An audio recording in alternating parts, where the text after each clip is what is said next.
Você aí se acha espertinho, mas sabe de onde surgiu a sua inteligência? Por que você é capaz de duvidar, questionar e pensar melhor sobre as coisas? Você sabe por que a nossa inteligência se diferencia dos animais, ainda que eles tenham alguns traços de inteligência?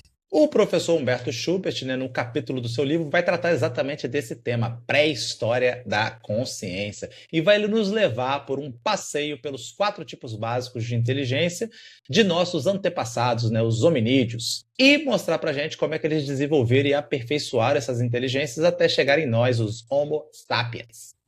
Se você quer conhecer mais da história da consciência humana, da pré-história, na verdade, né, da consciência humana, esse é o vídeo para você. Porque aqui a gente fala desse Big Bang cultural que revolucionou a forma dos seres humanos se colocarem no mundo. Eu sou o Rodrigo R. de Carvalho, esse daí é Pedro Cortar, recém-chegado das Europa, e vai começar mais um Não Precisa Copiar.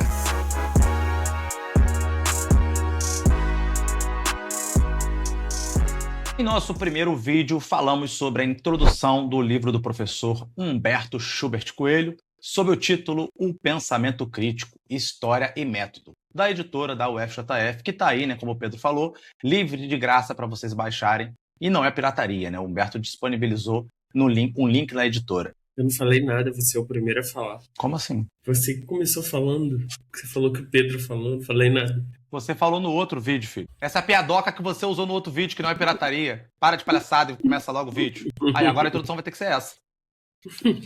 Nessa introdução que a gente comentou no outro vídeo, o professor Humberto faz um diagnóstico dos nossos tempos e como essa falta de pensamento crítico acaba incorrendo aí num relativismo, por um lado, ou num ceticismo radical, por outro, e que uma ou outra, ou aspectos dessas duas correntes, dominam a nossa cultura atualmente. Daí a necessidade de retomar os grandes autores que foram aí especialmente conhecidos por isso, por não propor exatamente algo novo, mas simplesmente limpar o terreno, capinar o lote, os grandes nomes do pensamento crítico, que serviram aí de vanguarda contra os grandes obstáculos da história da filosofia, o dogmatismo e esse ceticismo radical, inimigo da própria razão. Se vocês se lembrarem bem, o Humberto advoga que essa posição crítica, o criticismo, é uma posição intermediária entre justamente esses dois aspectos que o Pedro trouxe aqui, o dogmatismo e o ceticismo. É quase como se fosse uma justa medida aristotélica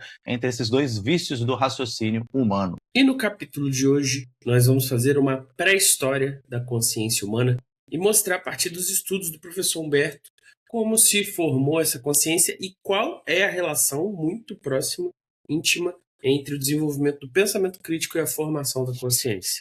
Ao que tudo indica, disse Humberto lá no livro, a consciência ela é um tipo de patrimônio exclusivo do Homo sapiens. Eu sei que isso pode parecer polêmico, já tem gente aí, amante dos animais, achando que a gente não pode falar uma barbaridade dessa, mas eu quero que vocês entendam o que nós estamos chamando de consciência. Obviamente, nós não estamos nos referindo ao aparato perceptivo dos seres humanos, dos sentidos humanos, que é partilhado com os animais. Então, os animais têm os 5 sentidos e muitos dos animais têm um sentido mais apurado, que o ser humano. Então, não é disso que a gente está falando. Nós também não estamos nos referindo aqui à capacidade de interação com o meio ao qual a gente vive. Os animais também têm essa capacidade incrível, de interagir, de se relacionar, de entrar em harmonia com o meio.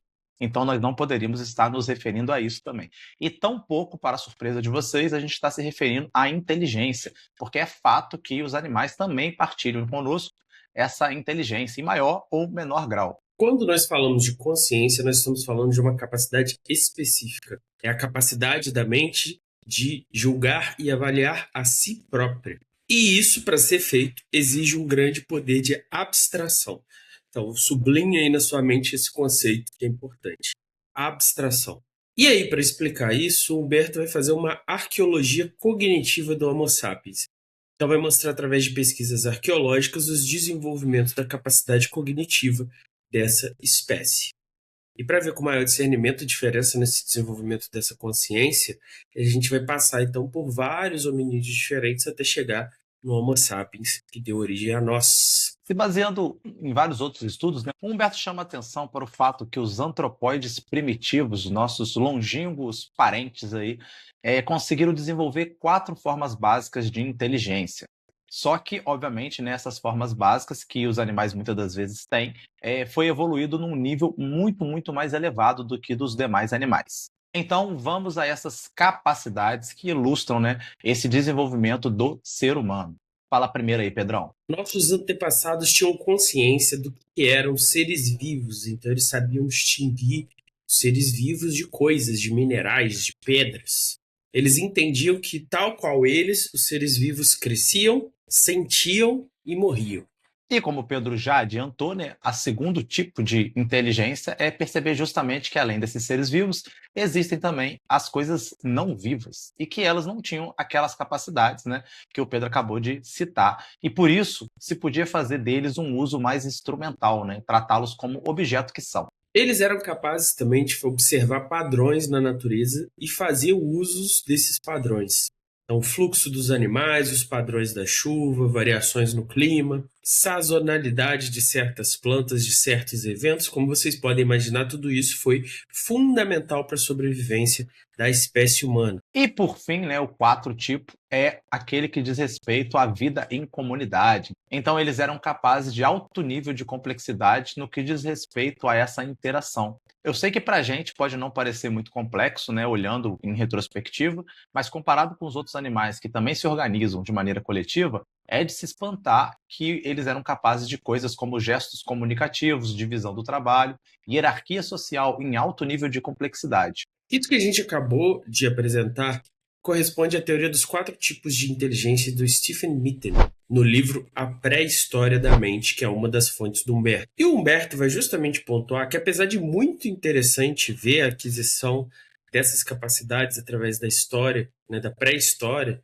do desenvolvimento humano, essas 4 coisas em separado não dão conta de explicar a complexidade, o surrealismo disso que nós chamamos de civilização, de cultura, em especial nas dimensões que mais aí estão presentes na nossa vida: religião, política, ciência e arte. Como é que a gente sai aí dessas 4 capacidades, prever a sazonalidade das plantas, entender os padrões da natureza, reconhecer o que é uma pedra e o que é outro ser vivo? Como é que eu saio disso para construir uma obra simbólica que ressoa através das culturas, através do tempo? Para descobrir isso, né, a gente precisa justamente reconstruir esse caminho de desenvolvimento da consciência e descobrir onde foi que o salto qualitativo aconteceu, né? Temos os 4 tipos de inteligência, mas quando foi que o negócio mudou de figura e veio dar nessa sofisticação toda que é a nossa sociedade e o nosso indivíduo de hoje? Então, o que a gente vai fazer a partir de agora é justamente essa reconstituição.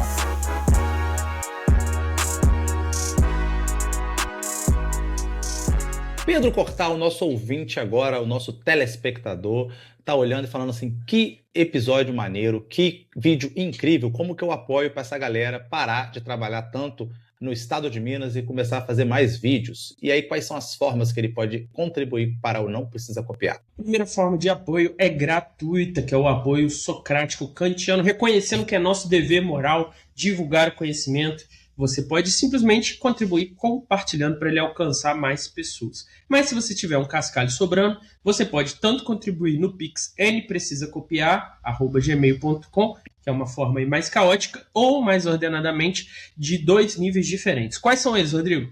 O primeiro deles é o sofista pragmático, para você que sabe, né, que tem que ganhar um cascalho ali, porque a gente precisa pagar as contas também. A câmera do Pedro aí precisa ser substituída, os microfones novos. Então, tudo isso depende, né, de um cascalhinho que você pode contribuir com um cincão, virando aí esse mecenas sofista pragmático. Agora, se o dinheiro está sobrando, se você consegue fazer um esforço monetário maior, você pode ser um idealista romântico, e aí é aquele que acha que a filosofia vai salvar a humanidade, salvar o povo brasileiro. E aí você pode contribuir com um vintão, tanto no Catarse quanto no YouTube.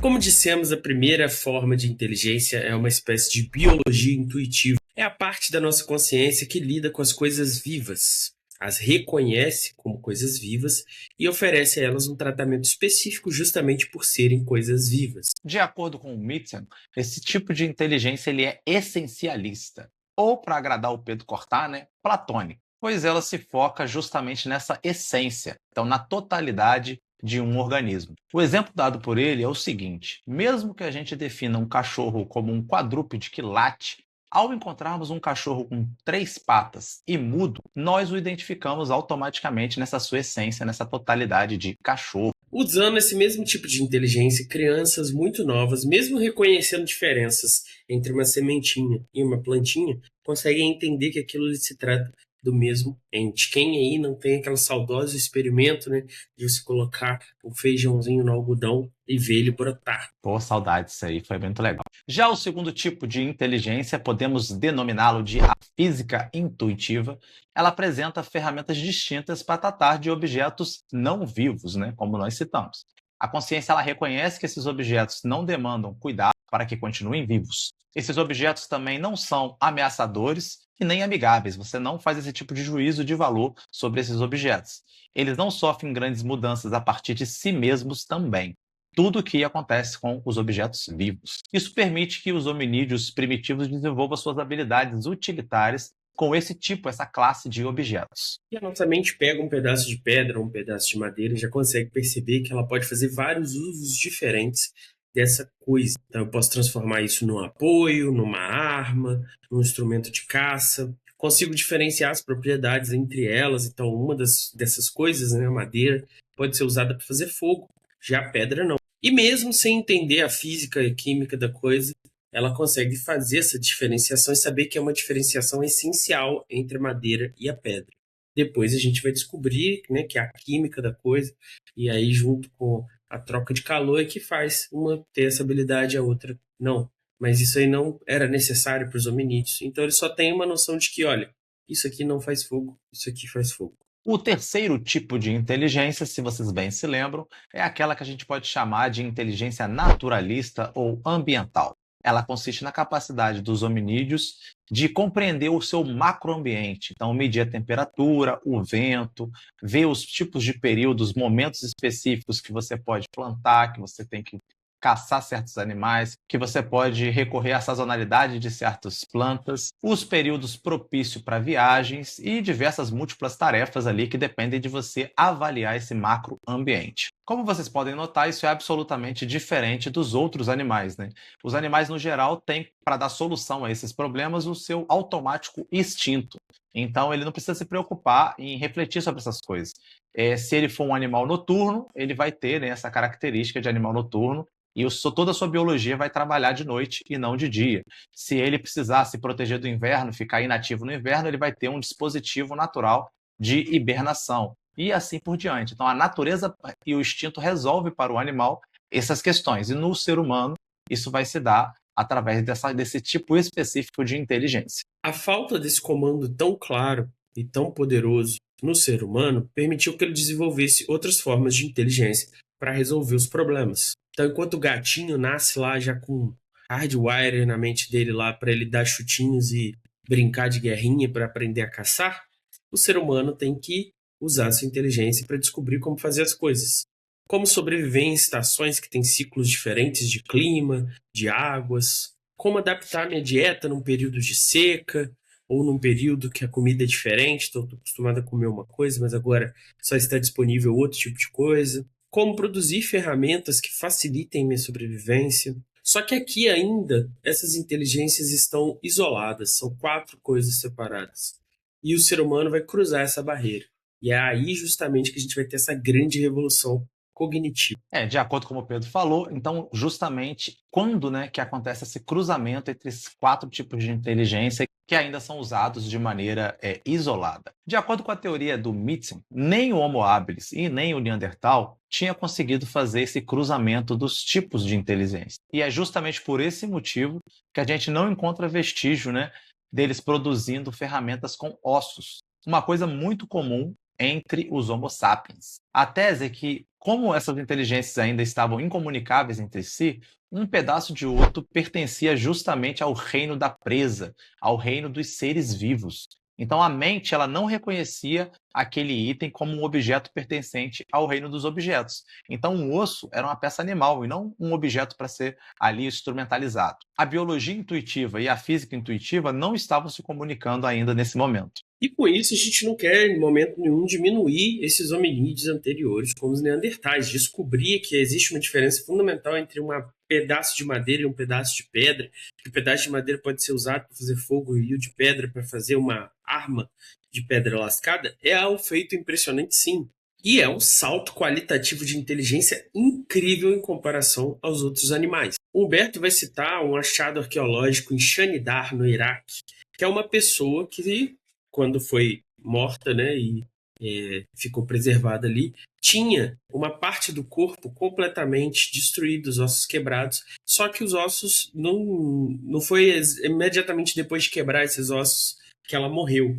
Então tudo indica que essa pessoa, mesmo sem poder se mover, mesmo sem poder caçar e lutar, ela foi mantida viva por outros seres para que vivesse sua vida toda e morreu lá na frente. Então o que a gente vê aqui? Mesmo nas sociedades animais mais assim coesas, você não tem esse tipo de sociabilidade, onde alguém reconhece uma outra pessoa como membro da minha família, como meu amigo, e está disposta a dividir sua comida e cuidar daquela pessoa por meses, por anos, só porque aquela pessoa é fechamento seu. Eis então que nós chegamos, a nós, os primos dos Neandertais, os Homo sapiens. Agora sim a coisa vai ter um grande impacto, vai acontecer uma mudança significativa na consciência humana, porque as 4 formas básicas da inteligência não permanecerão mais isoladas, mas começarão a se comunicar o tempo inteiro. Vai surgir então o que o Humberto chamou de projeção especulativa, que vai permitir produzir objetos ideais e abstratos, tais como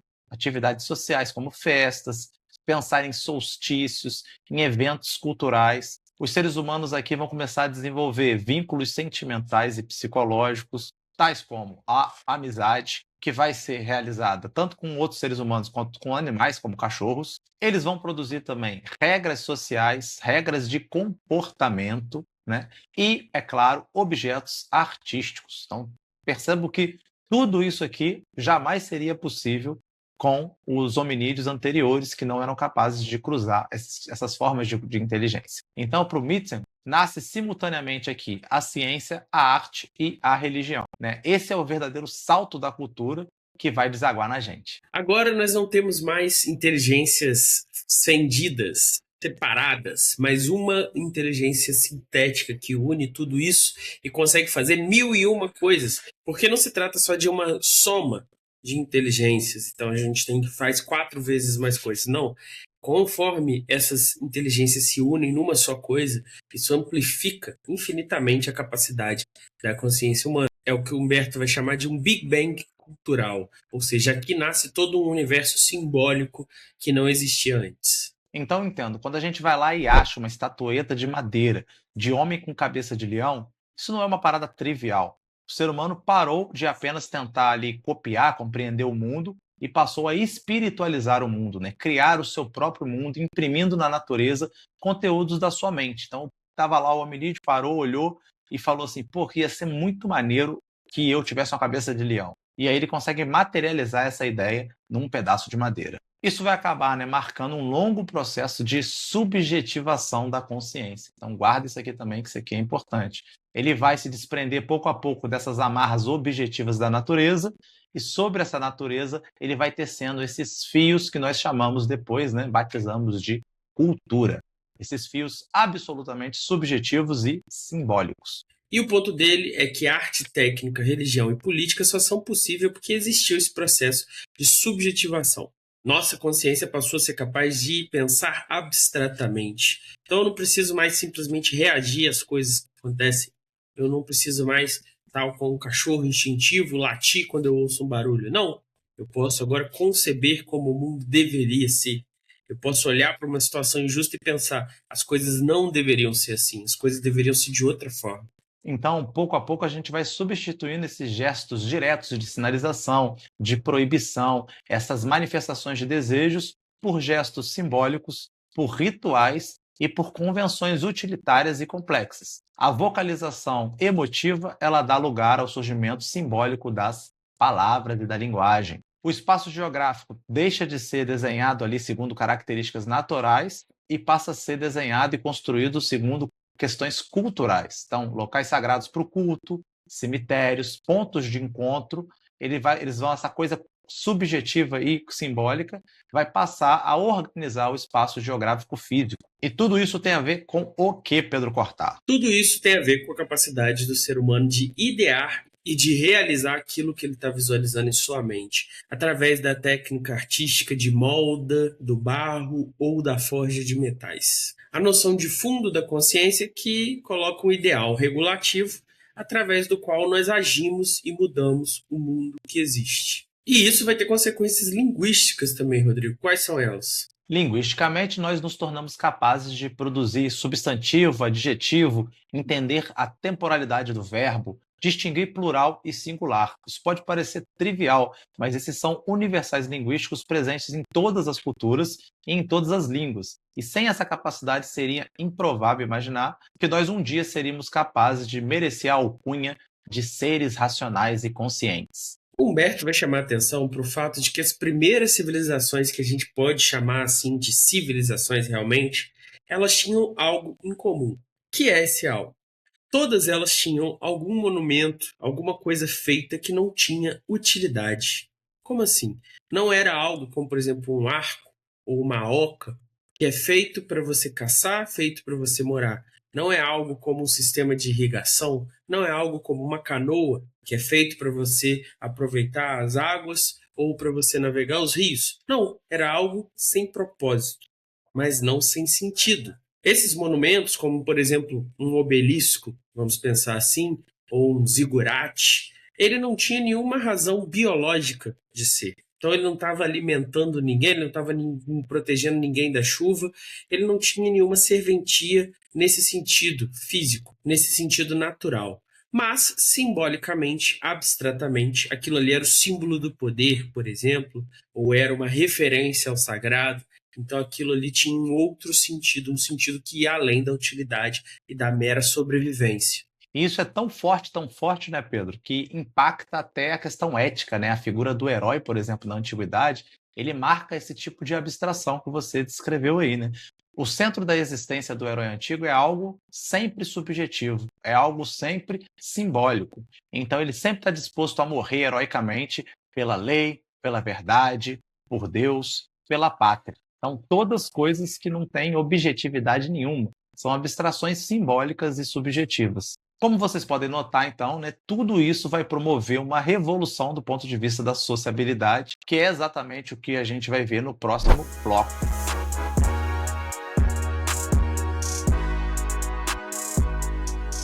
Você aí está conseguindo operar sua inteligência em alto nível de integração, né, a ponto de poder chamar ela de intelecto? Ou mal você consegue operar essas 4 formas básicas de inteligência e está perdendo para os hominídeos? Comenta aí para a gente saber como é que está a situação da inteligência do povo brasileiro. Se você gostou do vídeo, não se esqueça de curtir, comentar e também até mesmo usar a sua inteligência de 4 níveis múltiplos juntos num só negócio para imaginar, será que eu devo me tornar membro do canal? Se o sujeito se tornar membro do canal, Rodrigo, quais benefícios provocarão a inteligência dele a tomar essa decisão? Tal como o Big Bang cultural que unificou os 4 tipos de inteligência, ele cairá, né, no grupo secreto do Não Precisa Copiar e será provocado pelos textos das doutrinas secretas de Pedro Cortar. E aí é só xadrez 5D da inteligência. Você também ganha acesso a vários vídeos exclusivos, vão voltar aí os videozinhos de caminhadinha. O Rodrigo prometeu um vlog dele e os vídeos da viagem, né? Tem que upar, são muitos gigas de vídeo, tem que upar e editar isso tudo, mas vai sair, vem aí. Então considere ser membro e obrigado pelo apoio.